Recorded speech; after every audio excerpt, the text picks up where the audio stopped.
Hello, brothers and sisters. Welcome back to the Vulnerability School podcast. I am your host, Jenna Jarvis, and I'm so excited for today's episode. So many fun things to yap about, okay? And I've been really digging the solo episodes lately, but I have some really cool guests coming. And I hope that you enjoyed your Thanksgiving and it was the best time ever. And I hope that you set some really funking good holiday boundaries with your family and your friends so that you could actually enjoy the holidays. And if you didn't listen to the last episode, that's what we yapped all about. So please go listen because you deserve to feel seen and heard and happy during the holidays. Okay? And that's it. Point blank. For today's episode, I have been wanting to kind of get my update since I left the church and like where I'm at now. It's been like 2 years and 1 year of like being out to my family. So I've been thinking, I'm like, I want to do that episode. There's so many things that I just like have in my mind.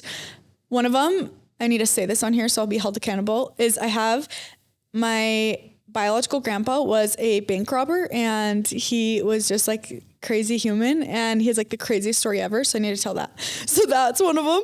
And then the second thing is that I just want to give my update on like leaving the church and where I'm at and how I see things now. And what inspired it today of doing the episode today is that I watched the movie Heretic. I don't know how to say it. Heretic.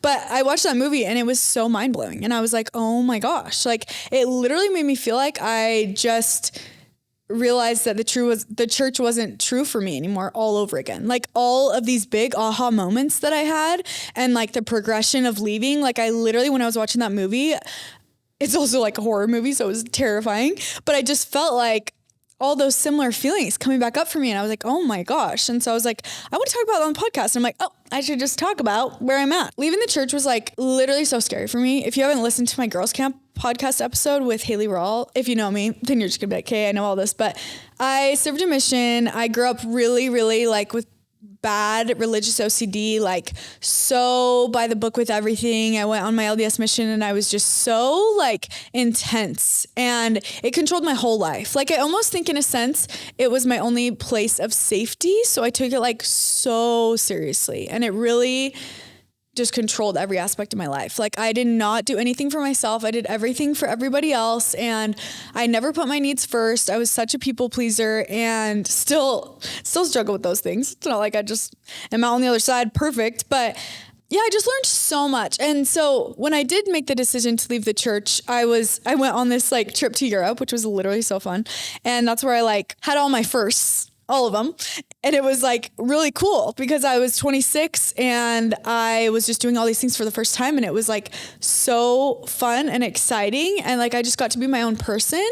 And it was like a slow progression of me leaving the church. Like I kind of stopped wearing my garments, but I was still so like, this is true. I just don't want to wear these anymore. Like, I just don't feel like God needs me to wear these.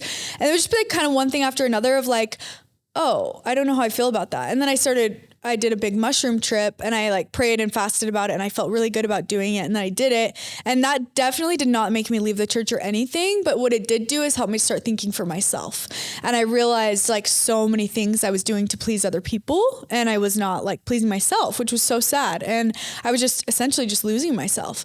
And mushrooms really helped me like open up my mind and realize those things. I ended up going to Europe and I just had the best time. And I never ever went to church again, which is so crazy. I had a pretty negative experience with a bishop before leaving to go to Europe for 4 months. I just went like on a backpacking trip by myself and that kind of set me off. And then I went to Europe and like the first 2 weeks I was there, I was staying with an Italian family and they were not LDS. And so we didn't go to church. And then after that, I just never went again, which is crazy because my entire life I went every single Sunday, no matter what. It was my whole entire life, like my whole life. Another thing that kind of like led me to leaving, I feel like in a sense, was therapy, which is crazy because my therapist is LDS, but she would just be like, give me these self-help books to read. And for the first time, it was like, I felt so seen and validated. Like I read this book called Healing from Hidden Abuse and it totally changed my life. And I talked about in a previous episode, the book Codependent No More. That book totally changed my life. And the same feeling that I would get when I would read the Bible or the Mormon Bible, the Book of Mormon, Gosh, wow. Am I forgetting here? That same like good feeling I would get was like amplified times a million when I would read self-help books, and I would feel so validated. Like that connected me to my higher power more than anything. Just being like, oh my gosh, like there is almost like a rule book or like a guidebook of like what to do when you've been treated so poorly, when you've grown up in, you know, an abusive household or had abusive experiences. Like there's a way to get out of it, and somebody's written a book on it and like they can help you. Like it was just so mind blowing for me. And like, I didn't even know that people had experienced things that I'd experienced, like sexual abuse or narcissistic abuse or these little things. Like I was just like, oh my God, like somebody up there, somewhere out there in the universe, something is looking out for me. And things just started clicking for me. And so I started just being like, wait, I don't really think anybody knows anything. Like who made this shit up? You know? Please don't be offended that I said this shit, but I just like even Adam and Eve, I'm like, what? Like we all just like believe this story that's been told, and like it just like everybody believes it, even though it's been told so many different ways, and like it's just been passed down for years. And then I started looking at like things in the church like that, like, oh, we just believe this because somebody said that, or like the Bible, and like who made that up? Like they said they talked to God, but like I can talk to God, and like he's not telling me that. So I don't know, like I started thinking like, oh, I think that things are so much more personable for me, and it's not like this standard thing that I have to just agree to because other people around me do. Like I believe that my relationship with God or a higher power is like so personable, and I don't think he cares. I don't think he gives a fuck about garments, okay? I don't think he cares about me taking the sacrament on Sunday. I like just so many things in my brain were just like, whoa, like actually that doesn't align with me. Like I don't know why I'm just following these rules that like I don't feel like I need to follow. Yeah, and it was such a beautiful thing. Like I really, truly have just started living for myself, and I didn't even know before that I wasn't. But now I'm like, oh no, I do things that I want to do, and I show up to things that I want to show up to, and I get to practice my spirituality in the way that I want to. Like I will read self-help books, and I feel like it really connects me to myself, or I will meditate, or I'll do breath work. Like the experiences I've had in meditation are unreal. I have never felt, it's gonna make me emotional, like closer to the veil or whatever, to the other side than when I'm meditating. Like I've had experiences where like I have a friend that passed away, and I literally felt his presence, like, and I heard his voice in a meditation. Like those are things that I didn't experience, you know, when I was practicing in ways that other people wanted me to practice. But now that I've been doing things that just are so hit home for me and that feel so safe and comfortable and so catered, like just so Jenna core feeling, I'm able to have these amazing experiences. And things that I'll do, like I will go to yoga in the park, and on Sundays at Sugar House Park, my friend Josh puts it on, or I'll read these self-help books, or I'll paint, or I'll connect with my inner child. And like, it's so spiritual for me, or I'll do a plant medicine trip, and it's so empowering. And something that I would think all the time about when I was in the church is that like, we have to replace light with light. Like I would see people in my life leave, and like just the classic story of like, if you leave the church, you're going to be an alcoholic, you're going to be addicted to drugs, you're going to be doing these things. And it was like this, such a scary thing of like, I would watch people in my life leave the church, and like they would do these things, which probably in my head, they probably drink occasionally, but in my head, I'm like, they're an alcoholic. Or I would see like, I'd have friends or family members that would leave, and then like, they just like, they really didn't seem happy. Like they genuinely didn't. And I remember thinking like, wow, like I wish these people would understand that you have to replace light with light. Like whatever your thoughts are on the church, I think there's a lot of good. Like I appreciate the church so much, and I'm so grateful I was raised in it. And as I've left, I've realized like I can't just leave behind these spiritual practices and this joy that I felt in the church and not replace it with anything. I've learned that, yeah, we just have to replace light with light. And if you don't, then you're going to be in the darkness, and that's like scary, and that's not fun. And I think it's so exciting finding your own light. Like there's an episode on the Girls Camp podcast by Haley Roll with Amber Fillerup, and it's like something about finding the magic after Mormonism. And it was so beautiful because I don't know. I think there's magic in both sides. And I think being able to find, like I've tapped a little bit into my woo-woo side, and that's like my magic. But like Joseph Smith with the seer stone and looking into a hat and these things, I'm like, if you don't think that's woo-woo, I'm like, check yourself, brother. Because I think woo-woo is just a way to connect spiritually. But yeah, just learning to replace light with light, I think is so powerful. And like finding the magic after Mormonism and finding what lights you up and what does connect you to your higher power so that you're not leaving all of this light into the past. Because yeah, like I said, I'm so grateful I grew up LDS. I think when I first left, I felt a lot of hatred and like just I was so on edge a little bit. I'm like, I cannot believe that I just believed all of these things that people told me to believe all of these years, even though like I never questioned them. I was taught to doubt my doubts before I doubt my faith. And I still look back and I'm like, I don't think that was fair. I will never raise my kids pushing like a religion on them or pushing beliefs on them, even though it'll be really hard. Like, even though I know I know what is perfect and best for them. I know that I want them to be their own person and to develop their beliefs on their own. Amber actually talks about that in that girls camp episode of like her daughter comes up to her and is like, can I be like a butterfly or something? She asked something about reincarnation and Amber responded and instead of being like, no, you will not be reincarnated. You're going to be resurrected. You're going to like, she was just like, I don't know if that's what you want to believe. And I was like, that is so sick. I am not mad at my parents at all for raising me LDS. I'm so grateful. I truly am. Cause like I am who I am today because of it.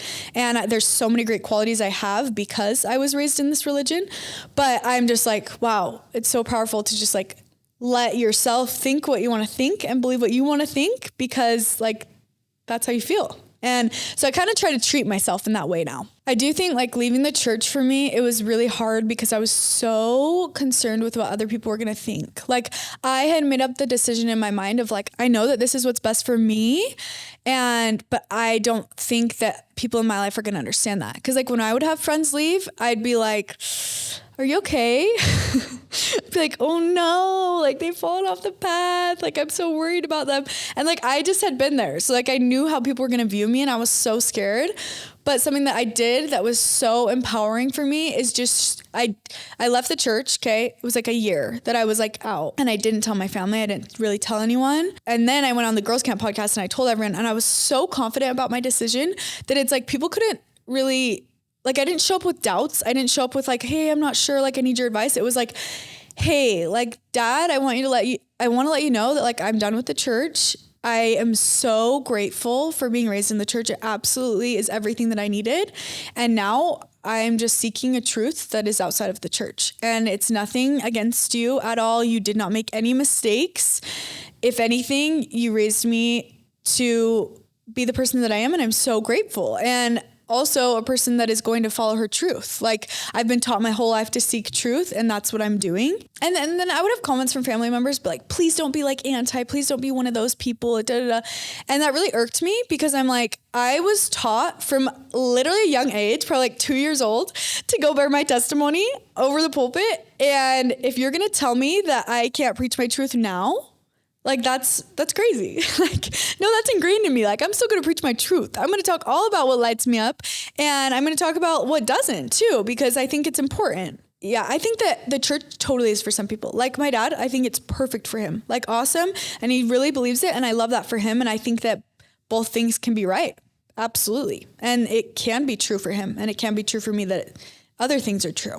And I really have noticed, like with my friends that have asked me about how they should approach their family, like really when you approach the situation with confidence, it changes everything, like everything. And I try to do that with everything in my life. Like I'll try to make a decision first for myself. Like if I need to have a hard conversation or anything, like I'll make that decision with confidence and then I will approach them. It really was such a hard thing for me to do, but it also was so hard to just continually abandon myself and do things for other people that were not serving me. And like really, like one of the hardest things ever was telling my grandma. Like I talk to my grandma on the phone like twice a week and I love her so much. She's like one of my best friends. And I was so scared to tell her. I didn't tell her for like probably a year and a half. But then she would ask me like, oh, is the person you're dating, like, where do you serve his mission? Or, oh, why have you been going to the temple? And I would just lie to her. And I just like, oh, I just don't have my recommend right now. I don't. So then I eventually wrote her this email and I told her exactly how I felt, exactly what I was doing. And I was so nervous, but I wrote it with so much confidence and so much love, letting her know that she didn't do anything wrong. And her response was like, I'm so proud of you for following your intuition, which I know that not everybody receives that. And I know it's like so hard. And I feel so lucky that I did receive that. And I do think a lot of it came from like having confidence. Because I think if I would have approached this situation with people in my life of like, hey, like, oh, you know, I'm like having these doubts, I don't really know how to feel, they would have totally been like, well, you need to read this scripture, you need to do this. And I think it would have been a totally different conversation as opposed to just being like, oh, okay, like we respect you. Like your decision is made. Like they know they're not changing my mind. And so it's like nothing they can say is going to change things. And so yeah, approaching it with confidence was so powerful for me. And even like in the person that I've like recently been dating, like his family knew I was a Mormon and they're Mormon, but like, I feel like I approached it with so much honesty and I was trying to be as confident as I could. And like, they totally respected that. They don't expect anything different of me. They don't try to push their beliefs on me. And like, I'm so grateful for that. It's so beautiful. And also dating, like it's so fun dating people and not trying to pretend that I'm like this girl or like trying to mold myself to their needs. A guy I dated like when I was kind of leaving, not sure, like he was still in the church and I don't want to like be who I truly am because like I don't want to think I'm rebellious. I was so worried just trying to mold, and now I just get to be free and be whoever I want to be. And then the people that love me now and then want me in their life, like it's so much more powerful and so much more beautiful because they love me for who I actually am and what I actually believe. And I just want everyone to experience that. One thing that's been definitely interesting for me, like when I first left the church, it was like God was such a hard concept for me because in my mind, like I really grew up, I was so OCD about everything that like I took the church so intensely. Like I made everything so intense. I had to wake up and read my scriptures first thing every day. I had to do this. I had to do that. I was gonna, you know, not have any baptisms on my mission, or I was not going to get married in the temple, or I wasn't going to meet the husband that I wanted to meet, or I was going to do this or that or that. And it just like totally was so draining. And so the idea of God, like the Mormon God, really was such a hard thing for me. Like I didn't tell people I didn't believe in God when I left, but like I really didn't. Like I knew there was like a higher power, a universe or something out there, but it was like, or an energy, but like I didn't want to tell my family that, obviously, like, hey, I don't really believe in God, because it's like, holy shit. And then like the idea of Jesus Christ, like it all just felt so complicated for me. Like he had to die on a cross, like for my sins, and in the Garden of Gethsemane, and he's like bleeding out of every pore. I'm just like, no, like that, what? Like, why is it so complicated? And why are these like, there's like these things that like, I don't see that happening now. Someone bleeding out of every pore and experiencing this pain, and like we have to exactly be just like him. Like, I don't know. It just started like not really feeling right to me. And then I was like looking up like evidence of Jesus Christ and like how I really felt. And I just like started getting into views of like other religions and how they viewed Jesus Christ, and I like seeing how it was like a little bit different than how I viewed Jesus Christ like growing up. And it just felt very confusing for me. And now I feel like I'm at a point where I know there's a higher power, and I still do catch myself praying. I don't know what that is. I still don't love to call it God. And the way I view Jesus Christ now is that he was like a way sick guy. Like I believe he was like a Reiki master, and he like totally tapped into like energy and was like all about just being a good person. And I've shared this before, but like in my ayahuasca journey, like I just kept thinking of Jesus Christ. I'm like, I don't think he wanted us to worship him. I think he wanted us to worship ourselves. And I'll preach that till the day I die. I fully believe that to my core. Like I do not think Jesus Christ or God is like, please worship me and, you know, just praise me and like, I don't think they need that. Like, of course they want you to feel connected to them and talk to them, but they like, I feel like I gave God or Jesus Christ like full credit for everything I'd ever done in my life. And I think that affected my confidence. And now I do believe like the universe is totally in every detail, or like God or my higher power, but I also give credit to myself. And I think that's so beautiful. And it's so empowering to be like, oh, I did that. I am powerful. I am capable and precious, cute. I love that. And as I've done this, I do feel closer to like a higher power. And I feel like I relate more now to Jesus Christ. Like, I don't know if I feel his presence, but I'm just like, oh yeah, he was like such a sick guy and he just wanted to do good. And like, in my mind, like didn't care that much about religion. He was more just like, be a good person from what I've studied. And like, I'm learning way more. And I think I just decided this the other day that I want to watch The Chosen again. My friend Abby was telling me that it's like so fun to watch from a different perspective of like not being Mormon anymore and really seeing like how Jesus Christ functioned and like who he was. Yeah. So I want to do that. Let me know if anybody wants to join. We can chat about it. It'll be like a book club, a movie club, show club, you know. The Chosen is like about Jesus Christ's life. If you don't know, I'm sure you do if you're listening to this, but I've definitely had my ups and downs. But I think one of the most impactful things, and I feel like a lot of people will relate to this if they've left, is like the idea of sin. Like, it's just so, I would literally repent for everything. Like I said on the Girls Camp podcast, a guy would like touch my boobs and I would literally like think I was going to hell. And I would text my bishop like right after, like, hi, can I come over? I really need to confess. Like I really need to talk to you. Go over to his house. I literally had the best bishop ever. He was so patient with me. And I would just like tell him everything. Like I was so obsessed with this idea of being perfect that I was like literally never going to reach. Like looking back now, I'm like, it was so sad. Like that cute little Jenna, like I just felt so guilty for every single thing. And I'm like, makes me want to cry. Oof. Sending her so much love. Yeah. The idea of sin, like now I'm like, oh, I'm a good person and I do good things, or like I didn't make a good decision and I'm not going to do it again. But I don't feel this need to like, I need to repent and I can't go to this place that I love if I'm not clean and worthy. And it's just so different. Like, I don't think that God would ever want somebody to feel the way that I felt when I had sinned or whatever, like ever. Like that irks me. I would never want my kids, my future children, to like go through that ever, or sit in a bishop's office. Like I really don't agree with that at all. I don't think that's okay. I am grateful. I did go to church on Christmas and it was so hard for me. I don't know why. It was just uncomfortable. Like I used to be the person that was like, do not be on your phone in church. Like if a guy's on his phone during church, I would never want to marry him. Like literally thought that. And then I was just like, oh, I just want to be on my phone. Like it's just so different. I don't know. And I've also visited a different church too. It was the Greek Orthodox church. And that was so cool. Like, it's so cool to view different religions. I don't think I'll ever be a part of any other religion ever, but it's so beautiful to like see how different people worship. And then like, you kind of realize that, oh, they all kind of do similar things. And then they all think that it's like the one true church. It's just like really, it's interesting. And I love like seeing people have so much faith. And the reason I don't think I could join another religion is just from where I'm at now of like, I just don't want to be controlled. And that leads us right into the movie Heretic, or whatever it's called. Heretic. I don't know. But I went and I've been so excited about it because it's like two sister missionaries that go knock on this guy's door. And it's like a horror movie, literally. It's so scary. But I went and this like blew my mind. Chloe East, who's the main missionary, is my friend's wife. And I didn't even like put it together that she was in there. But it's cool because the actresses were both raised Mormon.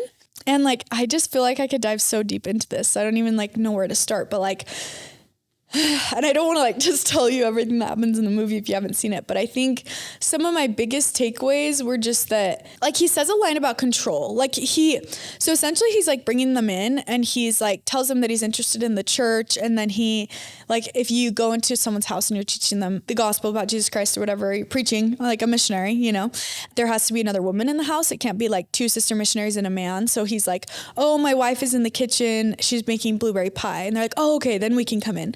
And so then they come in and then they're like chatting with him. They're like, hey, like, where's your wife? And he's like, oh, I've been super interested in the church. He's like, yeah, like, and he's like showing them that he knows so much. Like, I literally was like, he knew more for sure, way more than I did as I was a sister missionary. Like, if I was there, I would be like, I don't really know what to tell you, you know?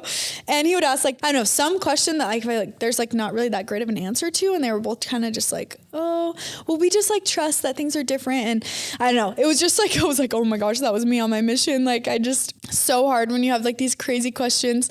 And also I think the movie was like a little bit triggering because I was always terrified of my mission. I got jumped twice on my mission. And so like walking the streets of Argentina, I was just always terrified anyways. So like watching this movie and like them essentially almost like kind of being kidnapped. And then if you haven't seen it, you should probably just stop watching if you're going to go watch it. But like one of them gets killed. Like, it's just very intense. And he's like, my wife's making this blueberry pie, whatever. And they're like, okay, like, can you go get your wife? Like, we'd feel more comfortable if she was here. And then he's like, yeah. And then while he like goes to get her again, he had like a candle on the table and one of the girls like sees the candle and she's like, oh, I wonder what scent this is. And she turns it and it's blueberry pie. And they realize that like no one's making a blueberry pie, that there's just like a candle. And so they try to get out and the door's locked. And then he like comes back and he's like, oh, like my wife's in here, like we can come in here or something. I can't remember exactly, so don't quote me on this. But anyways, they go in and then he's like, do you really believe that like my wife is here? Like they just believed this because he told them that. And he's like, do you believe my wife is here? And they're like, oops. Okay, little short intermission because somehow like the audio from the microphone cut out. And so we only have the audio from the camera. So it sounds a little bit off, but hopefully you can still enjoy and be patient with me as I'm figuring out this whole podcast thing. I hope you enjoy the rest of the episode. I love you so much. And I hope you're having the best day and that you take lots of deep breaths. Amen. So essentially, like, Hugh Grant is, like, just a genius in this movie. Like, he just knows so much about religion, and, like, I was just really amazed. Like, and it was kind of cool to watch Hugh Grant, like, know so much about the Mormon faith. I was like, oh my gosh, he knows so much about how I grew up. That's so crazy. Like, it's so weird to see a movie about something that you've done. Like, that's so random. I don't know. Like, being a Mormon missionary, like, that's pretty crazy. And there's, like, this movie and you're watching, and it's just, like, holy. Like, he knows about freaking Joseph Smith and all these things. Like, it's just weird. So he's just doing all these things to, like, try to kind of prove to them, like, the church isn't true. And, like, test their beliefs. Like, he even has a door, like, he's like, oh, if you guys want to leave, you can go through this door. It says, like, belief or disbelief. And one of the girls is like, I feel like he wants us to go through the disbelief door, so, like, I'm going to go through this one. The other girl's like, no, I'm going through the belief because belief, like, I da-da-da. It's just, like, I don't know. He's really testing them. He, like, gets into the details of, like, how every religion is the same and that, like, they all say the same things. And really, it's all run by control.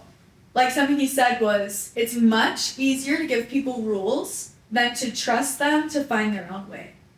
And at one point he said, what's like the truest church of all, or like the strongest church or something, and he says like the strongest religion is control. And not like, boom. I feel like when I was leaving the church, like that was the biggest thing for me. I'm like, oh my gosh, like I'm so controlled by the patriarchy. Like I'm so controlled by like men and women in the church. Like so many people just telling me exactly who I need to be. And like even when I left the church, it was so crazy. Like I feel like I left in like such a positive note. Went on the Girls Camp podcast. It was very positive and optimistic, and like people that I love, absolutely love and adore. Like my friends' moms that I had, like friends from high school, like that would always respond to my stuff. That were so proud of me for going on a mission, all this stuff. Like immediately, like I'm following me on Instagram. That like killed me. I was like, oh my gosh, like just because I am following my truth and what feels safe to me, like you no longer want to be a part of my life. Like it just felt so like, oh my gosh, like, but now looking back, I'm like, oh, like, that's really sad, like, sad, that's so sad for them.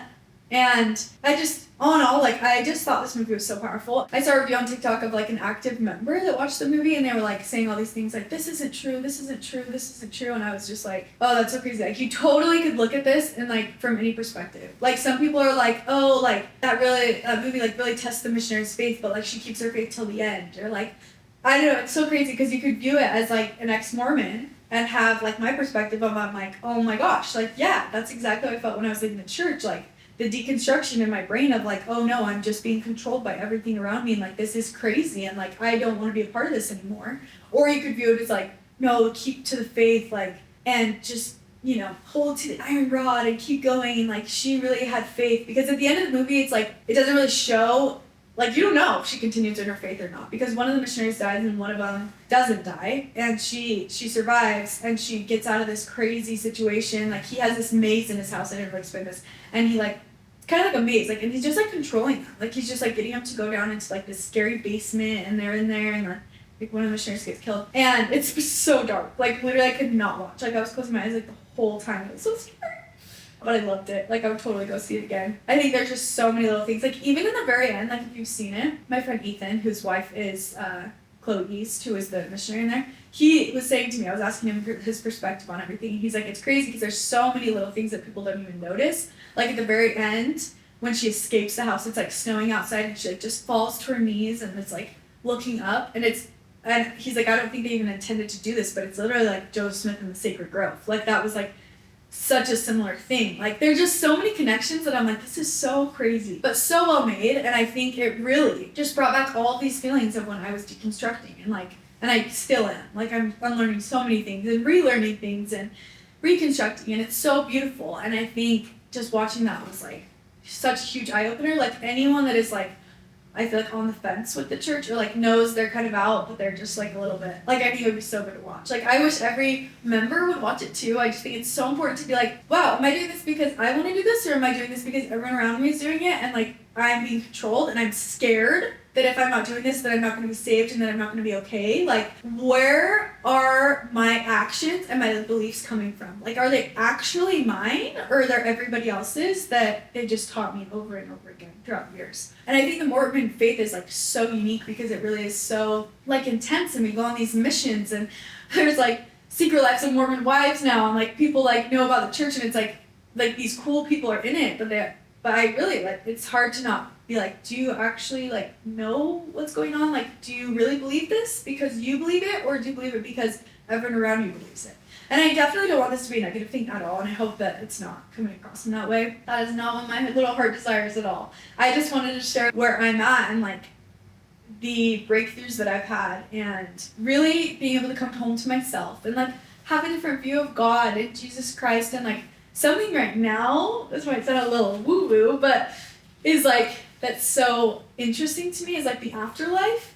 Like I just, I don't know what happens when we die. I have no idea, I was thinking about this the other day, and I told this to the guy I'm dating. I'm like, isn't it so weird? Like sometimes I just feel like I'm so empathetic. Like, for example, I had a friend that passed away from a drug overdose, and before he passed away, he was going through all this, I would just think all the time, like, I feel like I know what he's going through. Like, I feel like I've been there. And recently I've been like, I wonder if I have been there, like in a past life or something, And that's a crazy thought. Or in the sense that Jesus Christ could feel so many people's pain. Like, he was such, like, an empath, essentially. Like, I'm like, I wonder if it's just kind of like a similar thing to that. Yeah, I think it's just so fun, like, figuring out what you believe and deciding what you want to believe. And, like, I feel like it really is connecting you so much to your inner child to just be like, oh, wait, like, let's go back. What does she want to believe, What does she want to believe that, like, wasn't forced on her entire life? It's so beautiful. Like, I really am just so happy with where I'm at with my beliefs and my spirituality. And I don't know what happens when we die. Like, my grandpa right now is I don't know, but they told us that he has 7 months to live. And it's just so crazy. Like, I'm just trying to appreciate so much my time with him here because I don't know what's going to happen. Like, I do believe that our spirits go on. I don't think this is it. I really don't. Like, and maybe I just want to believe that because it feels safer to me. But, like, I believe that he will still exist. And I had an aunt pass away, and I haven't really felt her, which I hoped that I would because I was so close to her. So it's like, I'm just really trying to appreciate this time with my grandpa now. Instead of like, I don't know, it's kind of crazy not having that knowledge that what happens after we die. Even though that never really sat right with me, it's still crazy to be like, oh, I actually don't know. And it's like, it's scary, but it also makes you appreciate the people in your life so much more. And it's just so crazy because death is just something you can't avoid. Like, it's just going to happen, and we just have to accept it. I did an episode on this with Kathleen Nielsen, and it was so profound. She's so incredible, and you should listen to it if you haven't. But yeah, it's just something we can't avoid, and we just have to accept, and grieving and all the things. Like, something I do miss is like the community of going every Sunday, and like you have your community, but that's why I go to like yoga in the park in Salt Lake City on Sundays, or I try to go to family dinner, like do something that makes me feel like it's not just another day of the week. And like sometimes I just go shopping, but I don't really do that a ton during the week, so it's something different. But yeah, I really want to start something. I was thinking of calling it church, but I don't think I'll do that. But just like every Sunday morning, do like a sound bath meditation and have everybody come and like bring their journals. We'll do a little prompt, and then we'll do like a little activity and do like a brunch or something. Kind of like what my friend does, yoga in the park, but maybe somewhere down in like Utah County. So I'd love to do that. So let me know if you'd love to join. I also want to start a book club. Like, I just love creating community. And obviously I have my program and I have my events. And I think a lot of my desire is to create community and have all this stuff. It comes from the church. Like, I'm so grateful for it.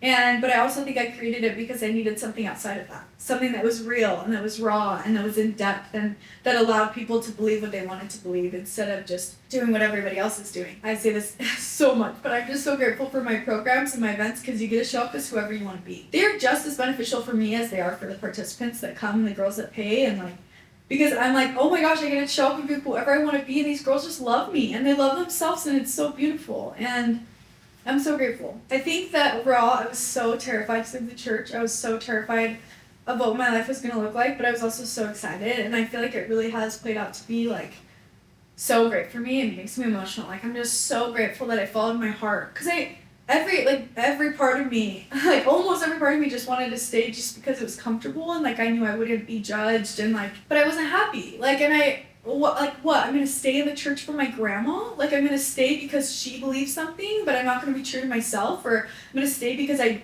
don't want my dad to think that might not be together forever? Like, those thoughts would keep me up at night, but it just got to the point where I'm like, no, like, whatever is gonna work out, it's gonna work out. And like, I believe in a God or a higher power, I don't really know, that is full of love and like things just, they're supposed to be good. And they are. And they always have been. Like, things are hard, but then they always end up being like good and happy. And yeah, so I just believe things are gonna work out. And I do believe I'm gonna be with my friends and my family forever. But at the end of the day, something too I feel like since leaving I've learned is that you just have you. Like, I'm just sitting here alone, just recording this little episode, and I just have me. And I'm just my best friend, and that's how it's always gonna be. I truly believe in people can add to that and they can take away from that, but at the end of the day I have me, and I think that's so powerful. And I think leaving the church and religion and these things has helped me realize how important my relationship is with myself and how I always want to continue to nurture that relationship like a little seed, like faith. Okay, so I've been ending my episodes with some affirmations and I just love it. So I'm going to do that and I'm just going to share some with you guys. And if you want, you can just repeat after me as I do it.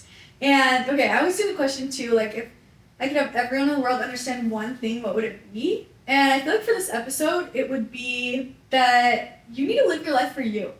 For you, okay? For whatever your name is, blank. And like, I am living my life for Jenna Jarvis, and it is the most empowering, fulfilling thing I've ever done in my life, and I get to show up for everyone else in my life so much better. And yeah, stop living your life for everybody else, okay? Thank you. So here's some affirmations, and I like to do some tapping when I do them. So I'm going to tap my forehead. Okay, so just repeat after me, and we can take a little deep breath together. You can breathe in, breathe out, and one more, breathing in, breathing out, and I want you to tap your forehead. Now I want you to say, I trust myself to create a life that reflects my truth. I trust myself to create a life that reflects my truth. And then you can tap on the side of your eye. And I want you to say, I replace fear with curiosity and control with trust. I replace fear with curiosity and control with trust. And then you can tap under your eye. I am grateful for the light I carry forward. I am grateful for the light I carry forward. And then you can tap on your chin. I am whole, complete, and connected to my higher self. I am whole, complete, and connected to my higher self. I love you guys so much, and please, if you ever have any questions or concerns or anything, sometimes I'm not the best at responding to people, but please just message me again. Like, I genuinely would love to chat about anything and everything, and I just want to be a safe space for you, whether it's just you listening to this podcast or us actually talking. Maybe you coming to, like, if I start doing the little Sunday fun thing or just more, I need to do more events, honestly, like once a month or something, just to connect people, especially in these like scary winter months that can be so just draining. We gotta take care of ourselves and we gotta soothe our souls. Those are all the things. I love chatting with you guys. It just feels like I'm talking to my best friends. And I'd love to hear your thoughts. I'd love if you could leave a review or subscribe on YouTube. I just appreciate you so much. And if you have any guests that you're like, oh my gosh, Jen needs this person on her podcast, or like, I want to hear about this topic, let me know. I would love to know. I just want to make this so like comfortable and happy and like such a good place for people to learn about themselves and kind of like an escape from the world. And yeah, I love you so much. And oh, I have a really, really, really exciting product coming out. Here it is, if you're watching the YouTube video, you can see it, but collaborating with Kelsey Wells. So stay tuned for that. Maybe by the time this episode is out, it will be released. We'll see. But it's like my mindful challenge bottle, but it's called an affirmation bottle. It's like a 30-day challenge. You get to put a sticker on every time you meditate with an affirmation or you do a journal prompt with an affirmation, and then you get to fill it up, and it's like a cute scrapbooky vibe. And then you have mental health. Okay.